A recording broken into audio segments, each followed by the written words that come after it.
Pemirsa, kerumunan massa dari sejumlah acara HRS sepulangnya ke tanah air berbuntut panjang. Kesan pembiaran dari otoritas tempat menjadi sorotan. Sejumlah kepala daerah juga dipanggil. Bahkan 2 Kapolda turut dicopot. Lantas akankah ada jerat pidana dari abainya massa HRS? Bila ada, apa dalilnya? Berikut laporan utama kerumunan massa HRS. Adakah pidana?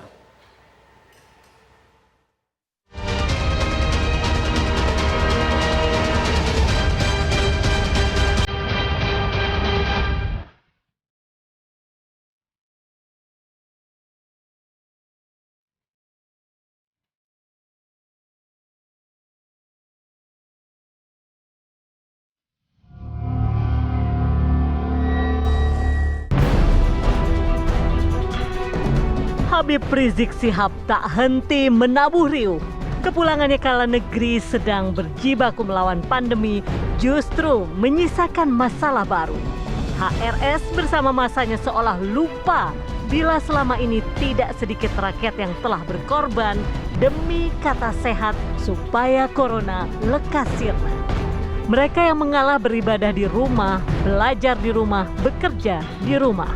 Pedagang yang harus menutup toko, pekerja hiburan yang tak lagi gajian, hingga mereka yang dikejar-kejar aparat hanya lantaran tak memakai masker. Semua rela demi lancarnya PSBB yang diserukan pemerintah. Tapi di depan HRS dan masanya, semua itu seolah tak lagi berlaku. Kerumunan massa tak terbendung, bahkan tak hanya sekali 2 kali. Kegiatan HRS selalu penuh sesak dan tiada lagi istilah jaga jarak. Kerumunan di sejumlah acara Habib Rizik inilah yang kini menjadi soal. Sebelumnya tiada yang mempermasalahkan. Bahkan gugus tugas penanganan COVID-19 turut serta membagi-bagikan masker ketika HRS menggelar pesta pernikahan. Sementara Kapolri Jenderal Polisi Idam Aziz pun hanya mengingatkan semua pihak menaati protokol kesehatan di hari saat HRS menikahkan si putri dan menggelar Maulid Nabi. Saya menghimbau dalam suasana pandemi COVID-19 yang melanda Indonesia saat ini agar semua pihak mematuhi protokol kesehatan dengan senantiasa memakai masker, menjaga jarak aman dengan orang lain, mencuci tangan dengan sabun, dan menghindari kerumunan massa. Namun, terkesan dibiarkan, istana belakangan justru jengah. Saya juga minta pada Menteri Dalam Negeri untuk mengingatkan, kalau perlu menegur kepala daerah baik, gubernur, bupati, wali kota, untuk bisa memberikan contoh-contoh yang baik pada masyarakat. Jangan malah ikut berkerumun. Hari ini saya akan keluarkan instruksi Mendagri tentang penegakan protokol kesehatan untuk pengendalian penyebaran coronavirus disease 2019.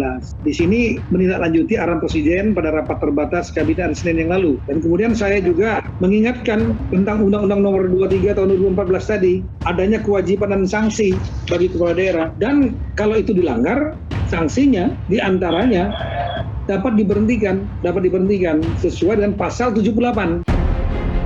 Pernyataan dari Medan Merdeka rupanya bukan gertakan semata.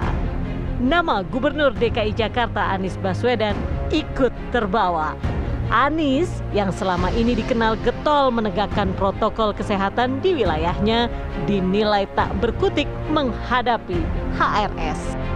Surat pemanggilan terhadap Anies oleh Polda Metro Jaya pun beredar. Sementara Korps Tribrata, 2 jenderal ikut terdampak kegusaran istana.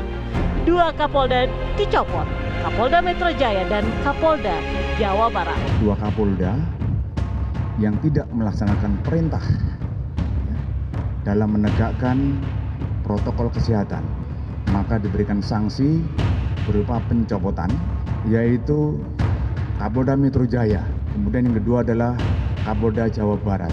Jadi sesuai dengan TR Kapolri nomor ST 3222 garing 11 Romawi Cap 2020 tanggal 16 November 2020 tentang pemberhentian dari dan pengangkatan dalam jabatan di lingkungan Polri, ya, yaitu Irjen Pol Dr. Andes Nana Sujana, Kapolda Metro Jaya, diangkat jabatan baru sebagai Korps Ahli Kapolri. Kemudian Irjen Pol Dr. Muhammad Fadil Imran MSI, Kapolda Jawa Timur, diangkat jabatan baru sebagai Kapolda Metro Jaya. Kemudian yang kedua, yaitu Irjen Pol Dr. Andes Rudi Suwaryati, Kapolda Jawa Barat, diangkat dalam jabatan baru sebagai Widya Iswara Kepolisian Utama tingkat 1 Sespim Lemdiklat Polri. Kemudian penggantinya adalah Irjen Pol Dr. Andes Ahmad Doviri sebagai Aslo Kapolri sebagai Kapolda Jawa Barat. Itu teman-teman, itu yang pertama yang ingin kami sampaikan berkaitan dengan protokol kesehatan. Kapolri pun langsung memimpin serah terima jabatan dua petinggi wilayah itu. Dalam arahannya, Bapak Kapolri telah menyampaikan beberapa hal. Yang pertama terkait perintah kepada para Kapolda yang sudah menjabat agar segera insert dan mempersiapkan personilnya untuk melaksanakan pengamanan Pilkada serentak yang akan direncanakan pada tanggal 9 Desember 2020. Sementara itu, tepat pukul 10.40 waktu Indonesia Barat, Gubernur DKI Jakarta Anies Baswedan mendatangi Polda Metro Jaya 17 November 2020 lalu. Undangan klarifikasi yang dialamatkan kepada Anies Baswedan dilakukan guna melihat ada tidaknya unsur pidana dalam acara yang digelar HRS beberapa waktu lalu. Untuk apa menjawab pertanyaan yang tadi? Untuk bisa menjelaskan status DKI saat ini. Kalau status DKI saat ini dalam keadaan PSBB, maka ada ketentuan lain. Ketentuan lain itu ada kekarantinaan. Karantina itu bentuknya macam-macam. Ada karantina rumah, ada karantina rumah sakit, ada karantina wilayah, ada PSBB. Itu termasuk bagian daripada kekarantinaan. Pertanyaannya kepada para penyelenggara pemerintahan, bagaimana ketentuannya? Ada yang dilanggar tidak dengan acara itu? Anies dicecar 33 pertanyaan oleh penyidik. Anies mengakui adanya pelanggaran protokol kesehatan dalam resepsi Putri HRS. Tapi Anies berdalih Pemprov DKI telah mengirim surat peringatan sebelum acara dan menindak tegas sesuai aturan, yakni memberi sanksi denda tertinggi 50 juta rupiah. Kemudian ada 33 pertanyaan yang tadi disampaikan menjadi sebuah laporan sepanjang 23 halaman. Semuanya sudah dijawab sesuai dengan fakta yang ada, tidak ditambah, tidak dikurangi.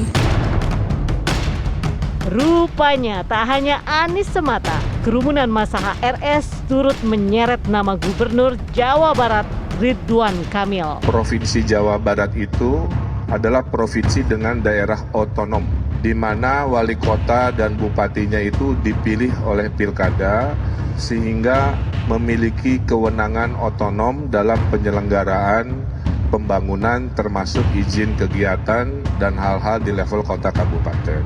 Berbeda dengan DKI yang tidak memiliki daerah otonom atau istilahnya wilayah administratif.